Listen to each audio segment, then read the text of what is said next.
Olá a todos e bem-vindos a mais um programa Livros com Fé aqui na sua Ângelos TV. A partir da Paulos Livraria em Fátima, queremos levar até si o que de melhor o mundo editorial oferece sobre espiritualidade e fé. Neste programa iremos ter connosco Rita Bruno, chefe de redação da revista Família Cristã, que nos vem apresentar esta edição dos meses de julho e agosto. O título de capa, obviamente, não poderia não ser esta grande tragédia sobre no Pedrógão Grande que aconteceu, mas também temos outros destaques interessantes que a jornalista e chefe de redação Rita Bruno nos vem apresentar. Queremos levar até si, todas as semanas, o que de melhor o mercado editorial lhe pode oferecer sobre espiritualidade e fé e temas da atualidade.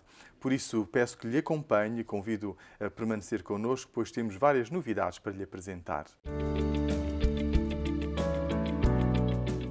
Ora viva, como tinha prometido, temos connosco Rita Bruno, jornalista da revista Família Cristã e chefe de redação também, para nos falar da edição da Família Cristã dos meses de julho e agosto. Uma edição especial, uma edição com temas muito interessantes e que certamente não vai querer perder. Como não vai querer perder esta nossa conversa com a Rita Bruno. Rita, bem-vinda ao nosso programa mais uma vez. É uma alegria, um gosto ter-te aqui connosco. Tema central de capa da Família Cristã, obviamente, não podia não ser, senão tão grande tragédia que aconteceu no Pedrógão Grande. Sim, nós pegámos nos acontecimentos de Pedrógão Grande. Como somos uma revista mensal que já vai sair num outro timing, portanto, os factos e os acontecimentos já passaram, estão dados. E são conhecidos por e são todos? Conhecidos, sim. Há algumas dúvidas, algumas questões, mas os factos são conhecidos. Nós tentámos pegar um bocadinho também da nossa perspectiva da revista, tentámos, perante estes acontecimentos, saber um pouco sobre o papel da Igreja perante situações destas, tragédias, de dor, de tensão, e particularmente porque com os acontecimentos de Pedrógão Grande há uma das comunidades que teve um elevado número de vítimas, portanto temos um sacerdote a ter que lidar com uma comunidade onde houve um elevado número de perda de vidas humanas. Portanto, um grande sofrimento naquela paróquia. Exatamente. E nós procurámos tentar saber um bocadinho de que forma é que a Igreja se pode fazer presente nestes momentos. Aproveitámos a iniciativa de um padre que dirigiu uma carta aberta aos sacerdotes de Portugal com um pedido muito objetivo e concreto, prático, de uma ação perante esta tragédia. E procurámos também, junto de a nossa fotografia de capa, o Padre Paulo Carmo é um capelão dos bombeiros, portanto está permanentemente com uma corporação de bombeiros que não esteve envolvida no combate ao incêndio de Pedrógão Grande, Mas compreende estas situações. Compreende estas situações de tensão, de trauma, de tragédia, portanto, e fomos procurar saber de que forma é que a Igreja pode estar presente nestes momentos. Portanto, tanto um dos sacerdotes como o outro, ainda que com papéis completamente diferentes, referiram-nos a questão da presença e não só da oração. A oração que é muito importante para quem crê, não é? E quem crê sabe da força da oração, mas principalmente o Padre António Teixeira tem mesmo uma frase sobre isso.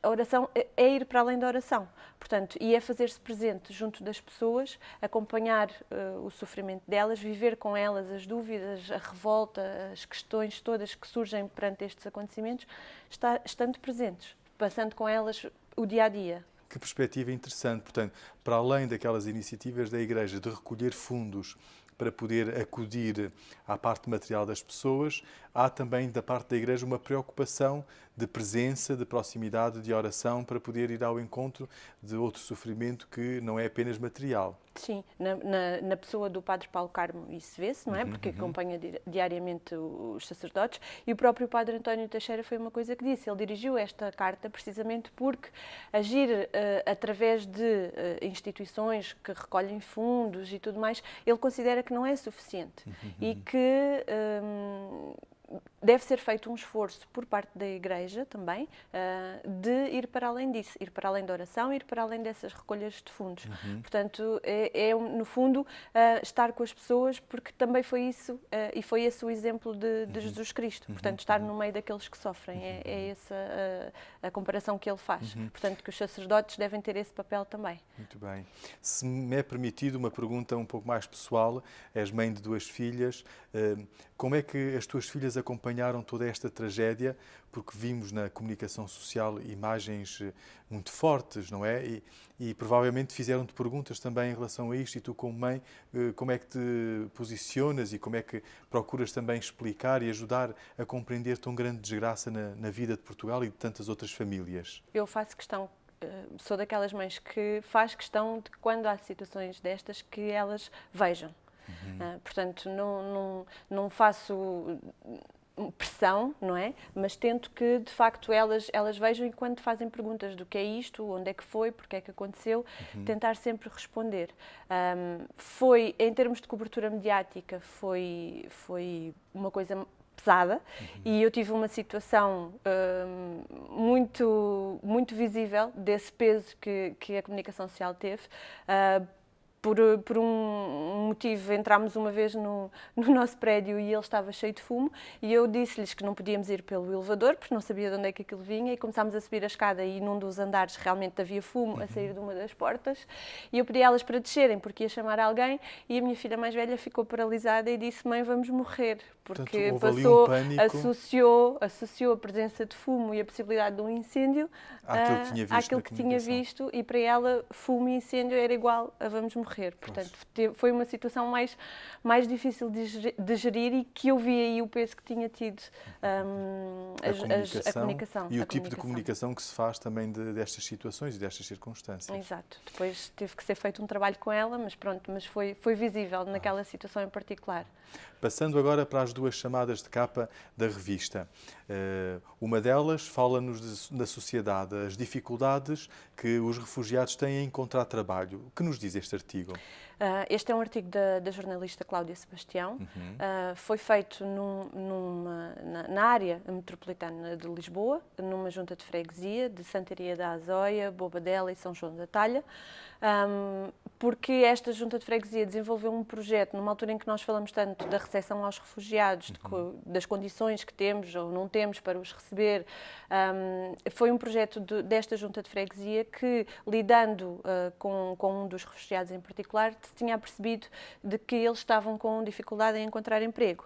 E a junta de freguesia contactou uma entidade que trabalha em apoio aos refugiados e perguntou-lhes porque é que eles não trabalhavam, e a resposta que teve foi porque ninguém os quer.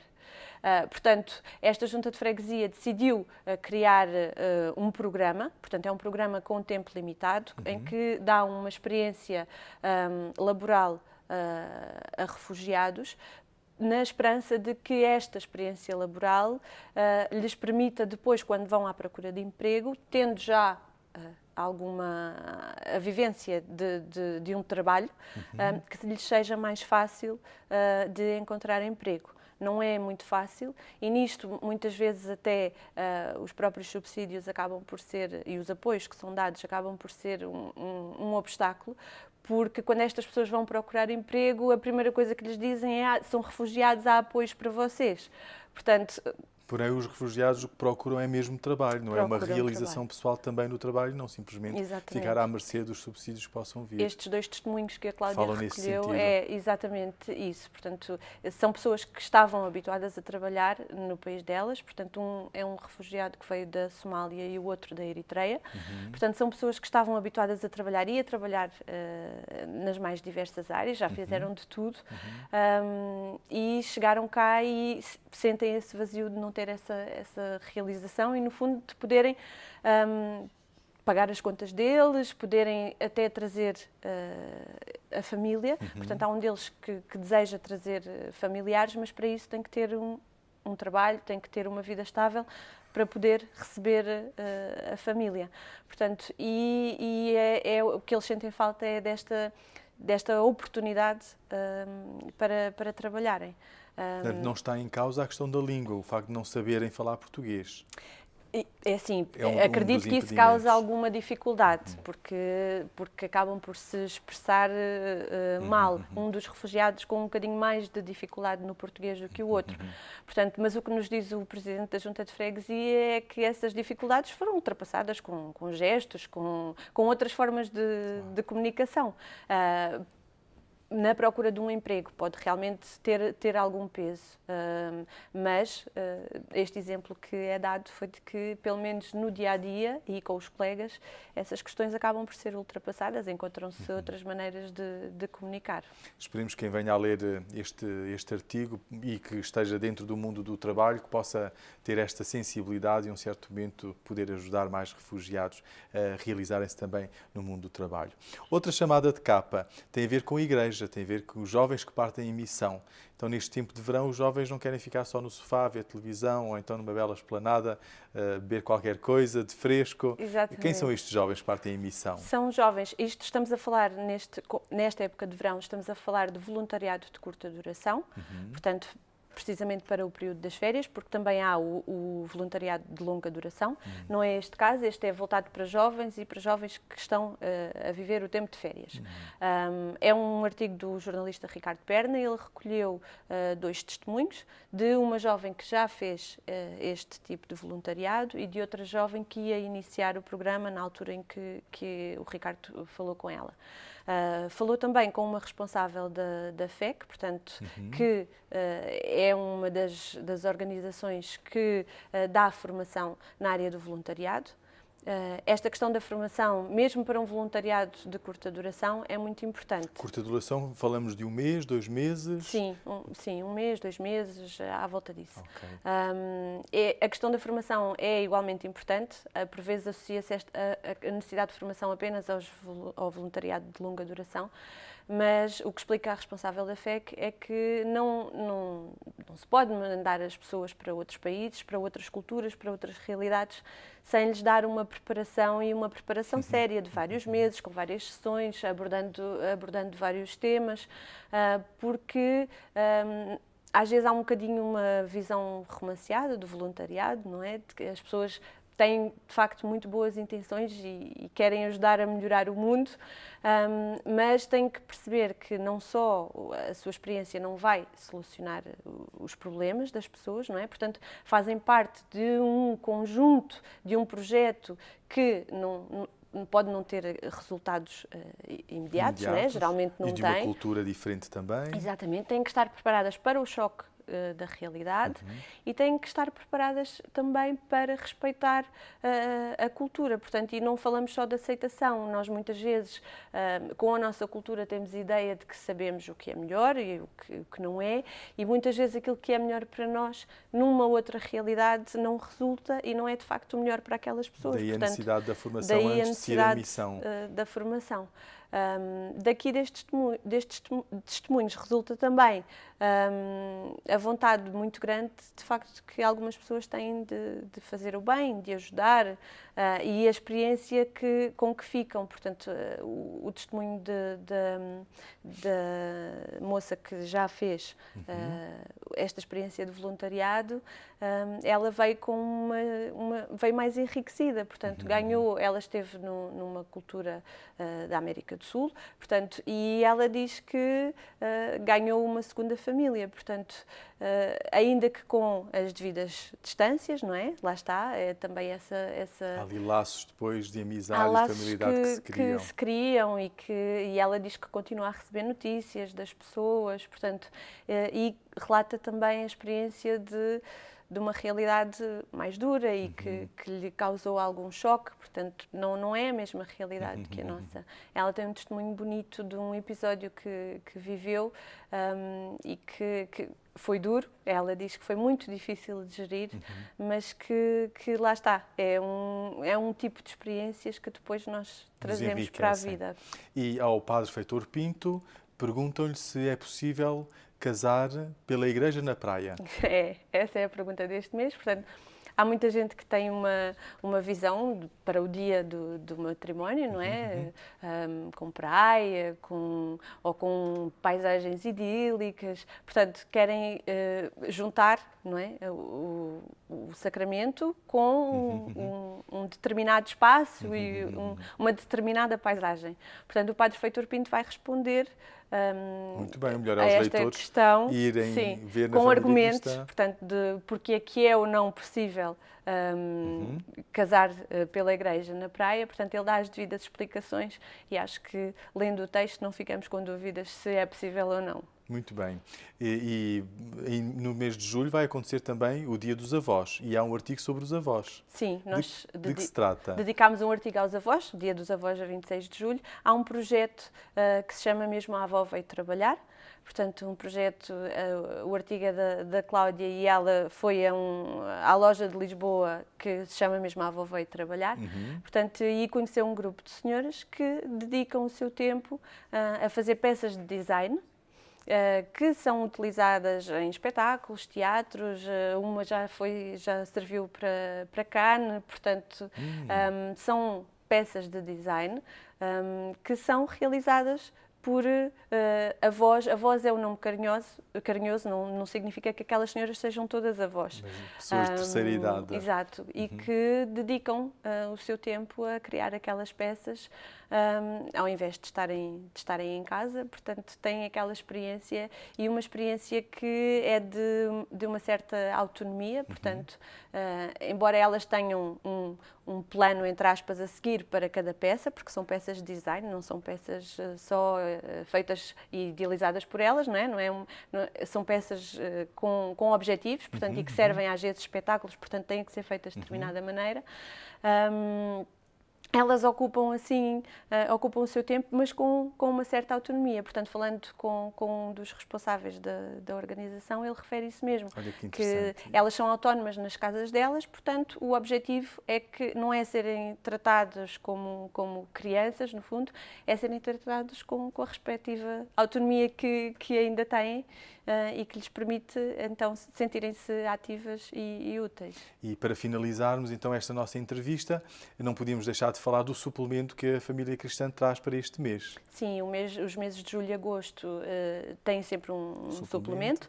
Portanto, este ano dedicámos o suplemento, uma vez que estamos a celebrar o centenário de Fátima, portanto, dedicámos o suplemento a uma espécie de roteiro, não só de locais que podem ser visitados em Fátima mesmo, mas também nos arredores. Portanto, quem vem a Fátima durante o verão e quer passar mais do que um dia por aqui, tem outras atividades, portanto, para além do santuário, tem outras atividades e outros sítios que pode visitar nos arredores e que podem ser um bom programa muito bem, em família. Muito obrigado, Rita. Ficam aqui as sugestões. Eu estou cheio de curiosidade para poder ler a Família Cristã. Estou certo que também vai querer não só ler a Família Cristã, mas recomendá-la para toda a sua família e tantas outras famílias. Desejo que continue connosco, pois tenho ainda mais novidades para lhe apresentar. Até já!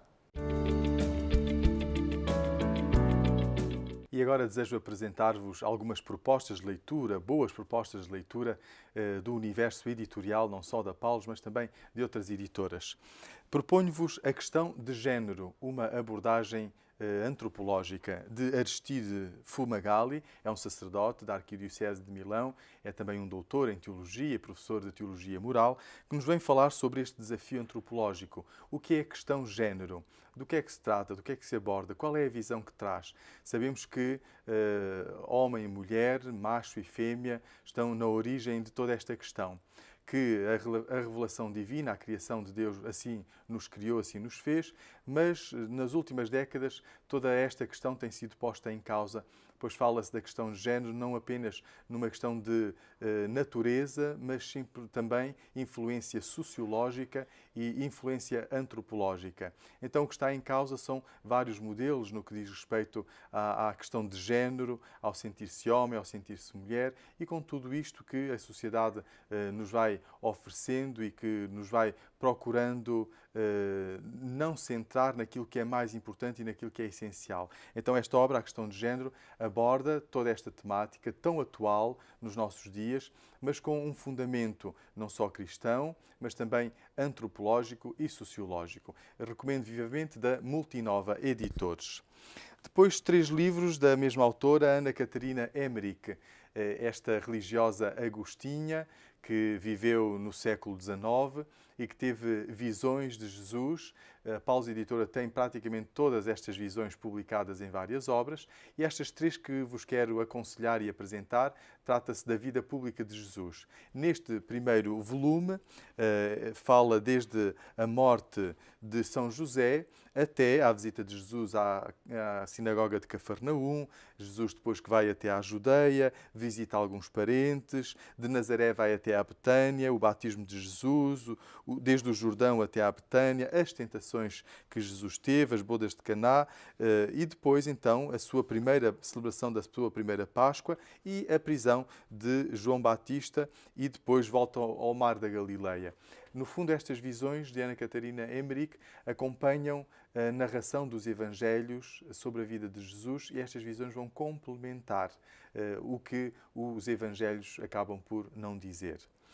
No segundo volume da vida pública de Jesus, neste segundo volume, já vai abordar e vai acompanhar Jesus desde as suas pregações na Galileia, passando pelos milagres, pelas parábolas, a vocação dos apóstolos, as bem-aventuranças e o sermão da montanha, Jesus que dá a vista ao cego, o processo de Gezaré, depois também o anúncio do reino de Deus, a sepultura do Batista em Jutá, Jesus e o braço do paralítico, até à celebração da segunda Páscoa de Jesus. Então é isto que pode encontrar, as visões de Ana Catarina Emmerich, esta religiosa agostinha, visões estas que depois foram transcritas por um sacerdote alemão, e que vai ajudando a acompanhar a leitura e a meditação dos Evangelhos, mas com muitos mais pormenores da vida de Jesus.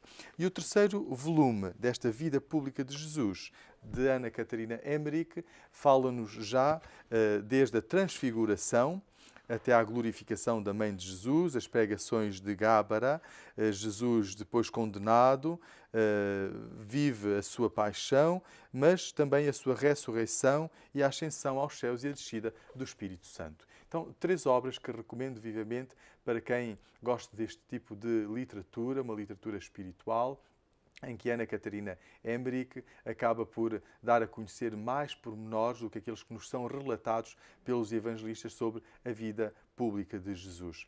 Recordo que de Ana Catarina Emmerich temos ainda outros volumes editados, todos pela Paulus Editora. E o último livro que desejo aconselhar para os mais novos é A Admirável Aventura de Mandela, contada aos mais jovens, da editora Planeta Júnior. Nelson Mandela, um homem extraordinário que fez uma revolução, mas pacífica, revolução no bom sentido, na África do Sul, quando havia na sociedade uma divisão muito grande por causa do apartheid, em que os negros não poderiam frequentar os ambientes dos brancos e os brancos não podiam frequentar os ambientes dos negros. Havia ali uma clara divisão, uma separação terrível e atroz. Este jovem que acabou por lutar a favor dos direitos de todos, contra o racismo, contra a xenofobia. Este homem que depois acabou por ser preso, mas que mesmo dentro da prisão nos deixou escritos de apelo à paz tão grandes e tão fortes, e essa foi a sua verdadeira luta e foi a sua doação de vida que tornou possível que, mesmo estando na prisão, ele fosse ajudando a sociedade a crescer e a amadurecer com o respeito de todos. Então aqui está, neste livro, para os mais novos, com belas ilustrações também, com uma narração muito bela, que ajuda a compreender como, de facto, a vida de Nelson Mandela ajudou a mudar não só a vida do seu país, mas ajudou, inclusive, a despertar a atenção do mundo para problemas de racismo tão grandes e que trazem sofrimentos a tanta gente. Queridos amigos, são estas as sugestões para este programa. Desejo que continue connosco, pois temos ainda algo mais a lhe dizer, quase na reta final desta nossa edição. Queridos amigos, Livros com Fé, aqui na sua Anjos TV, está a chegar ao fim nesta semana, neste programa que quisemos trazer até vós, não só a revista Família Cristã, edição de julho e agosto, mas também várias novidades que desejamos que possam ser boas leituras para vós ou até mesmo para quem quiser desaconselhar. A partir da Paulos Livraria, gravámos este programa, convidando-vos a visitar este belíssimo espaço onde podeis encontrar não apenas livros, mas também artigos religiosos e alfaias litúrgicas. E convido-vos ainda a visitar qualquer uma das nossas outras livrarias, Paulos Livrarias, quer em Lisboa, quer no Fundão, quer em Ponta Delgada ou mesmo até em Benguela. Sempre disponível está o nosso site paulos.pt, onde pode encontrar não só muitas novidades, mas também informações sobre os eventos da Paulos. E se deseja enviar-nos alguma sugestão, alguma observação, pode fazê-lo através do nosso e-mail livroscomfé@paulos.pt. Para todos, desejo uma boa semana, que ela possa correr segundo a vontade de Deus e segundo também a vossa vontade e que possa trazer muita alegria e muita felicidade para todos vós. Mas lembrai-vos sempre que uma boa leitura é sempre uma boa companhia.